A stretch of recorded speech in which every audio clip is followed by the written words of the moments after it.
Me wana mi boka bodo ojle ogbesusu gege wenu. To kan heji mi nan tindo droje gbonjo mi on Kristi Jesu tondali nando non lawen dagbe podo nando ma homenjrado ho. Mi nan sono ma nu pikplon bon owewe dali kele dide asisa ogbesusu gege Kristi ton drodo. Bon chomion eton lo polo kede dali mina so no tindo ojre ide gbibo eton na gokona mi gbon na do hode na mado ganon le awufie salon le mehenu kundo biale asu kwasi pole wendo etito tu klame le podo akota le Nvemi na mini tunto mi ton ayi na do mi mando ogbesusu gege lome podo na do moi to go flame pátápátá. Mi wana bo mi to ko ije to so ya si we ma lo me bo mi na leje o ta chan we toji egbe ya do le do mo to godo ni somo angeli ene shite to gosu ene aigba ton leji yeso hen je hon ene aigba ton lego na je hon ni kanyi do aigba go kavido ohume kavi do atin de popogo atin de pepego nye somo angeli devo to tonson kwezize talija etin do hiya donu jiwewe openu lo ton to alome eso dakwa to ogbelele me hlan angeli enele he yena nando ble awuna aigba lo po okupo domo hiya ble awuna aigba kavi oku kavi atin leblo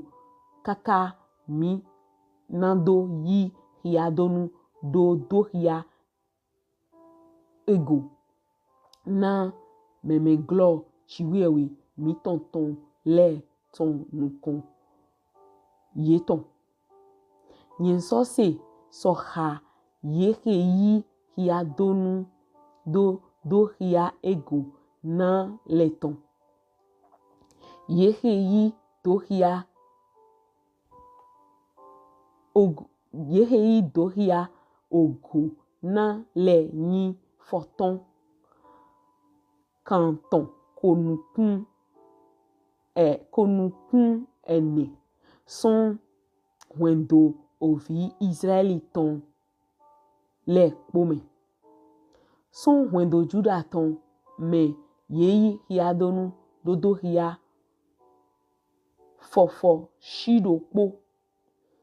son wendo lu beni ton me yeyi hiya donu do hiya fofo shido po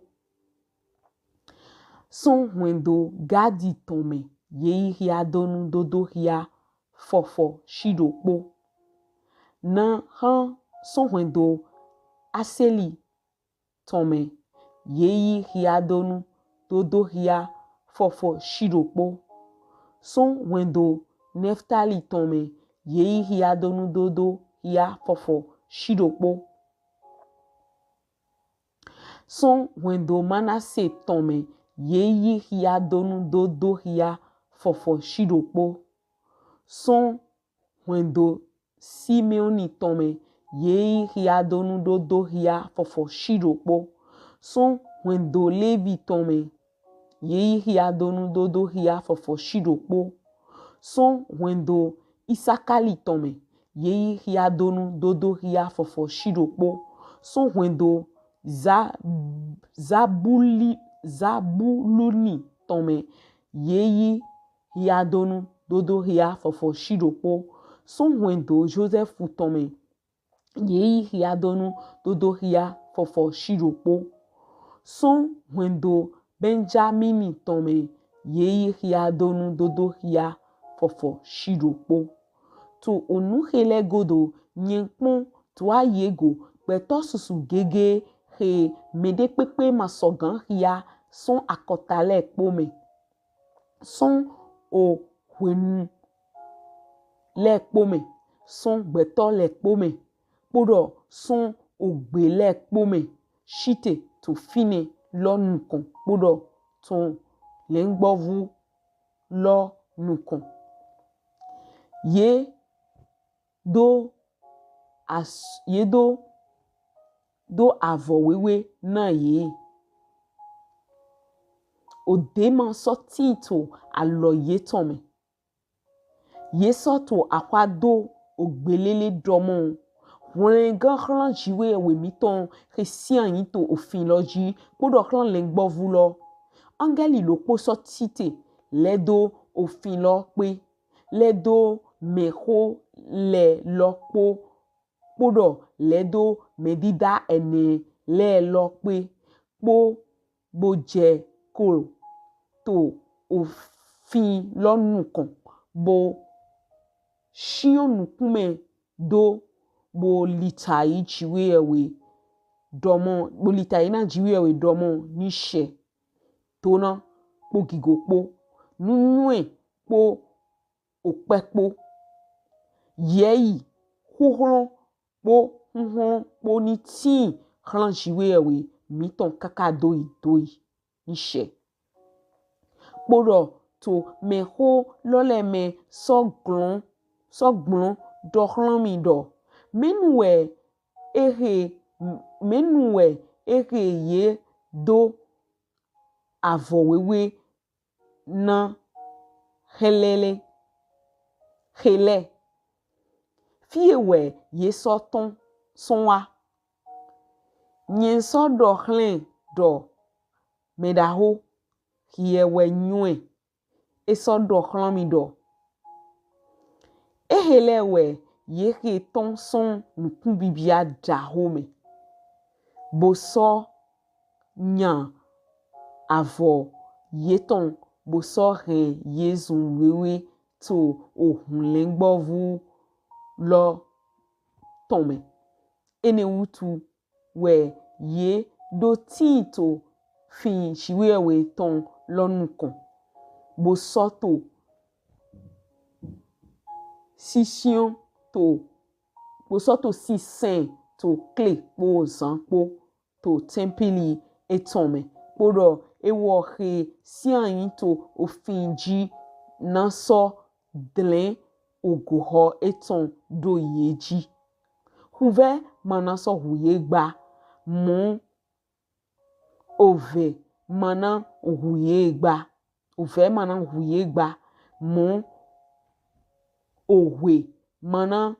ve do yeji gba kavi yozo de pepe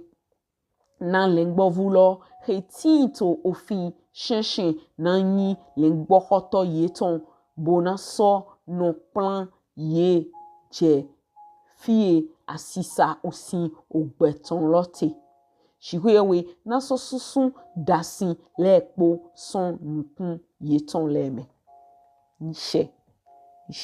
bo yin domlo amado to eheyin o mima do o ta tropoto soki aton lo me na verido ani jale bodoto ntoli o aho de hodode ni o tropoto lo ma yemi an chanwe tolo ma singan yemi ho chedo yemi bo e chanwe tolo imina yin mi medo o akpa vovo aweji akpa titan edodo hiaromlo o wenunde fifo tropoton ko doromlo o de chiwe Kristi Jesu ehun nu so hiadonu tropoto si zingidi dabla de joto aigbaji bo ye halon se bo o gbeto taun le o togan wangan le ye hon bi o so dro le me do so le ni jemi ji bo wenu e karo jemolo ye wa do angeli vovo ene de vole wati ye tite na no skando do alote na je hon yinyin to aigba bo je hon manwanyi to aigba ji to ohudeji kapi to atinde pepegu bo ye so do mlo ye mo angeli de vole bo uwo etonson o hwezize taliwa bo tindo hiya donu jiwi ewe o gbenu loton na no do hiya eheyi meheyi o shiwe ewe si me sento lego ntole do agbele awuna igba blo agbele awuna igba blo kavi ohu kavi ati leblo kavi nando yi hi na kaka je wende yi na yi hi adonu do meme glo shiwe ewe mi tonton lego bo yi do meme glo ene lele yi yo fo gbe ro do 12,000 ye me popata si aho pátápátá yi ton yi forton kanton konukun ene bo ye detana son ekeyin wendo do kuro me wendo judaton wendo lubeniton wendo gaditon wendo aseliton wendo neftaliton wendo manaseton wendo simeoniton wendo leviton wendo isakaliton wendo zabiuliton wendo josephuton wendo benjaminiton yi ria ye do ria je fofon shidokpo kolodo yemi e by 12,000 bo ya yi yewe no modo gbeche se ro maka se kwendo che si yin ko ni nwe no mlo chiwe we ma do nyo mi gbo kwendo mi ton si yin ko igba ton leji kwendo mi ton si yin ko lo ton leji bo nu ti do na to le ton ye le do mlo ke lo panta Israeli vile kede mo ni mi pon nugbo ntori akota Israeli vile ton ede me ete ka do hiaro boya yin po ye po egbedun mi ma tinto ju leme ntoli edo me glo jiwe we to me sento le we edo e ma gun vile me sento ye ma nyu aro ntoli ni ko de yin yin hogbo ndon e drami ro de nja igba amo to aho we ki alo me eyin nyu na mi lo me de yin me sento Christon le mere aho me glo chiwe we to me de do eni sentiwe we nu to de le do mlo wene no agun Christon yan si Christon na wi ntoli ni nwe na mi lo to chiwe we sinu ko e mo beto vovo aton to igba lo blebuji yina do agun Christon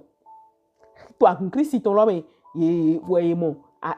asi Christon te ye lo épouse du Christ bo ye so mo me de voler bo ye lo élu de Dieu Israël vile so mo de ma yon Christ so ma aho ye vive na ma aho alemde o chiwe o du podo o togbo to yin Abraham po e ma se yo de hun bo o beto o ha tonto teti to aigbaji okun singo we akotale kolodo yemi bo to akotale me minamoro ye to akotale me ye mo Israeli vile yi gba pe gbon akota lo me sigba jiwe we kede singanu no mene ton yin Israeli ton po me ma Israeli ton po ni mi je o Congo mi de fleni abi même o Abidjan mi na mo supporting bo no do e no do emi le kun kan mi ton Israeli we ete chobo yin me yu ye ma yin yovo bo ni no mlo mi na ho podo na to dina ntole si o hode edo yele do mlo Israeli vile don do winde agun Christ on yi bi asro me wo na pe Christ we tu kla na wa igbaji sigba ye na senti we to nkun bibi ahwenu eton ntoli winde agun Christ on yi e be do gbigbo kun tonton so igbaji we mi na mo gbigbo ene ude enote gbigbo ene lo le enote na lo sigan do bi anu kun na igba do gba ibo che hon ni ma ro imro bo gbigbo de fo tonson o angali de fo tonson ko ize we wa bodo yo au boy mo lo ina do hia e me glo chi we ton le bo nu bi don to le we ton le do mlo o do we Christ Jesus si angun ma tin to fini mi le ma tin mi le na o yi pe Christ to asro me holo do yemi ji ba to kle po me etewe mi si gan de talent to fini mi na aho ni nwe do mlo si we ma yin do de hun me glo ton le mi mo ro me glo ton le me ke yin jiwe o ton ngbo le e ma yiro de hun so mo ni mi na ganje nu e ndi to na to le mo ni do so de agun Christ to ma so tin ba ni do mo Israeli vile go kere we ganje bo me glo ton le po mi mo de angeli lo po ton bo do he o e ma wa e ma kan wa yin ra igba kere de ayi gba magan obi onu kun bibia ntoli meme gloch we o ton leti bo edran do hiya yego bo hiya ye yo vo irodo ple po by 144,000 no 12,000 la ye on chi do 144,000 bo ekeyin akota lo po fun to po me ye 12,000 iro fofo shido po mo hiya to ngbe mi bo edran yin to hiya uwe ni amono meremo yi krisi bo yi Israeli vile ni ye kwa kweto shiwe we sinuko namu ya yero sun de da peto uwe so shiwe we na ido o shiwe we won na yi ho so mo bo ise vieton akan chocho krisi lo poran do ni waku na me ni pepe yi se ni sigan mo ho yen gan udie ye de Israeli vile rofo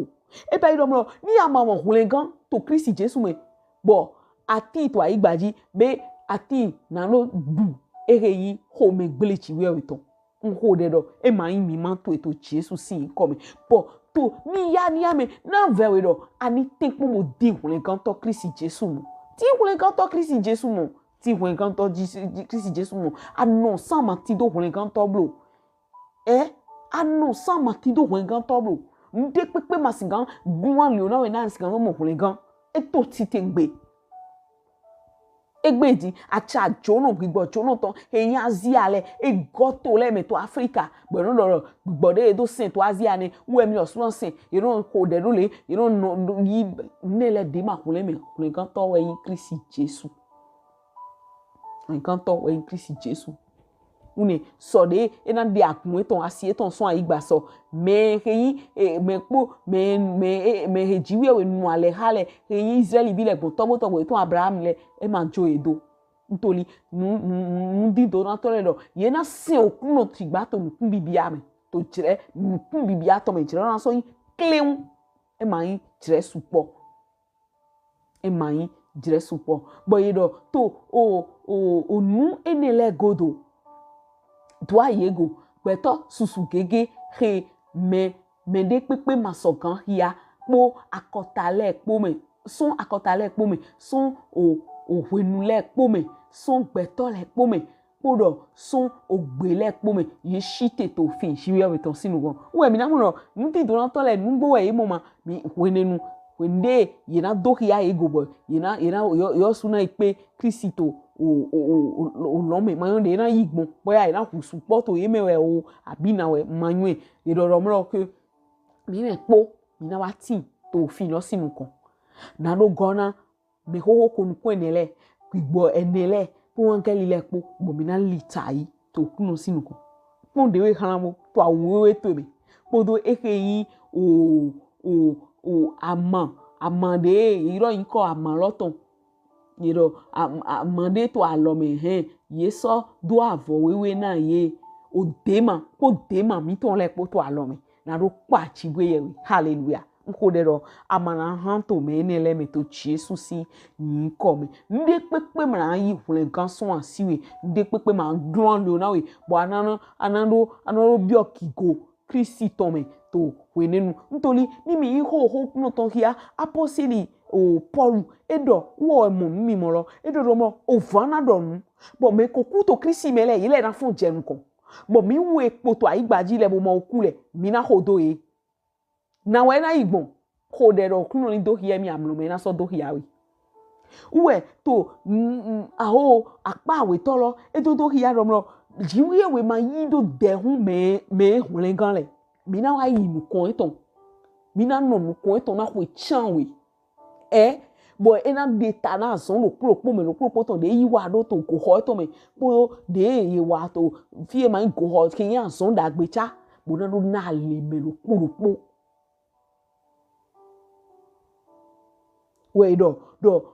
ene wutu aho hu ve ma so huye o ve ma huye o we ma so na do tu klaye shigba lengbo vulo retito o fin chechen lo na yin lengbo hoto yeton e godo ho domina le ko aigbaji fi ni mi no lo me no na o kwe chanwe mi na le ko aigbaji fi ye na wa do mi ayi bo e dodo hwenenu me na ku bo e no mlo me lo do o kwe 100 ans ye do me ni ye an yo do ndo e yi ndo de we so we ya ku ouais ni mi hia flele enanyi aho o hia titegbe de do hia ro Kristi e do do alo akona mi dom lo pour kla lo tire pe de ton we mi ni ho esu na nu etito lo mi ni hwa iha mi ton na nu longton aho lu ta longton ntoli o teme tin egbebe mi mo ro fireti bo ejo ina iro gbigbo ku to me ton po gbigbo hodo elepo edo aso yiwa bo digbe tu gbe wenu le diwe gbe toru na yi teme ton dagbe arudo a yin po le gbo fupo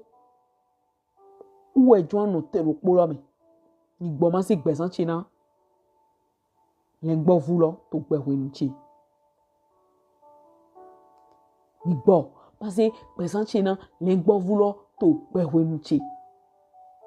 nando sigando mo kun le gan bo kun le gan lo e ma yin lo ye momo jodo eheo yina hengo sie gang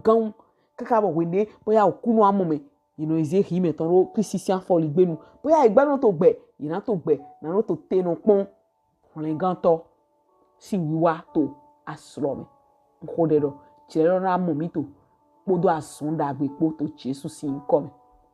bo mi ni hode abato Kristi Jesu si ni come ndo we na chomi o hemi mo ito ehe o so hia cha ta chan we tolo me he mi mando apawe he ado he adomlo akuntu na wa dewe pepe shiba Israeli vile he anu ale hado gbon to we to yan Abraham dali papa Abraham ale anu po epo ama jodo ntoli anawa li ehe meme glo to elego yeke mle na no sewe ntoli ni ekpon ehe nu yiwa iton le me to lo me ye to singidi bodo didorom lo emi jorom lo yini gba tempili emi ton na me mi ni goje sise mi ton ho dali bo asoto gbe si so me na no yi gbe na baba ho de ndo je nyu ale de adi podo epo shiba anyu de singan so mo hun le gan to ye mele ho de dom lo ani ya so yiwa to Kristi Jesu si come na supo ni mo hun le gan ye ni mo hun le gan ye ni mo hun le gan ye ni mo hun le gan supo ni mo hun le gan supo ni mo hun le gan na ro ho gan so tu kla to esi to Jesu si come so de supo na mo o hun le gan so ho de na aguntu ye ko tayi bo tayi ni gbeto ke ko kule bo oke nyina kan le ye do nu to gbigbo me ntoli nu shiko na ye apope ye wa gbojo a ko de baba jale fun ye chite vo fun yo gbigbo me ton si kikun ni biyo ye me to yo me na ma ye ni vo fun gbigbo me ton devo ye ni ma kudo mo blo okuni ma don e to so an lo to me blo tu clap mo e mo e kra wa do gbojo ni ma yi son gbezan to ni ma yi gbezan e to so lo tu me bro gigo na yin ko to e se bo do a cheji to Jesu si yin ko me we ko de lo te me wona mi inú ena mi lo o jere me mi titele yin jere pataki po ise no duna hwali o titengbe ni anu e o do vive no ndo lo ayi won e mayin